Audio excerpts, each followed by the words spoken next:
Des policiers qui violent une femme dans les sous-sols d'un tribunal? C'est ce qu'il se serait passé dans la nuit du 28 au 29 octobre à Bobigny, où une jeune femme de 26 ans dit avoir été violée à 2 reprises par 2 policiers alors qu'elle était en détention provisoire. Elle affirme aussi qu'ils ont filmé la scène. Les policiers ont été mis en examen et l'un d'eux est en détention provisoire pour viol aggravé. Ils reconnaissent avoir eu des relations sexuelles avec la plaignante, mais disent qu'elles étaient consenties. La vidéo dont elle a parlé a été retrouvée dans le téléphone de l'un d'entre eux. L'avocat du policier mis en détention provisoire a choisi un argumentaire qui a provoqué beaucoup de réactions sur X. Vous avez quelqu'un qui a 8 ans d'expérience, qui est aguerri, expérimenté, passionné par son métier, qui se retrouve en face de quelqu'un qui porte des accusations, alors qu'elle-même est particulièrement habituée aux locaux de garde à vue, de ses aveux, de ses propres aveux.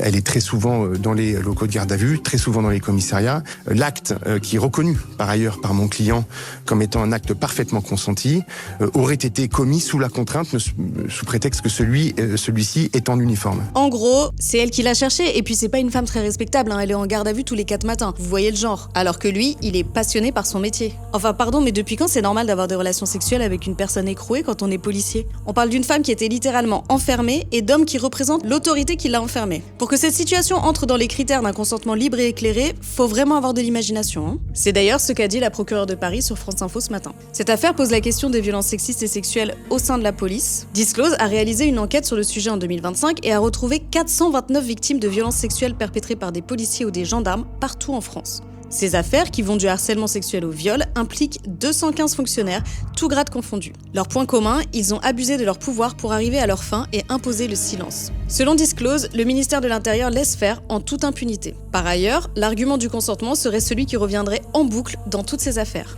Or, il se trouve que la notion de consentement libre et éclairé, spécifique, préalable et révocable a été intégrée dans la définition pénale du viol le 29 octobre 2025. Une formation sur ce que cette notion signifie pourrait s'avérer très utile aux forces de l'ordre pour éviter toute confusion à l'avenir.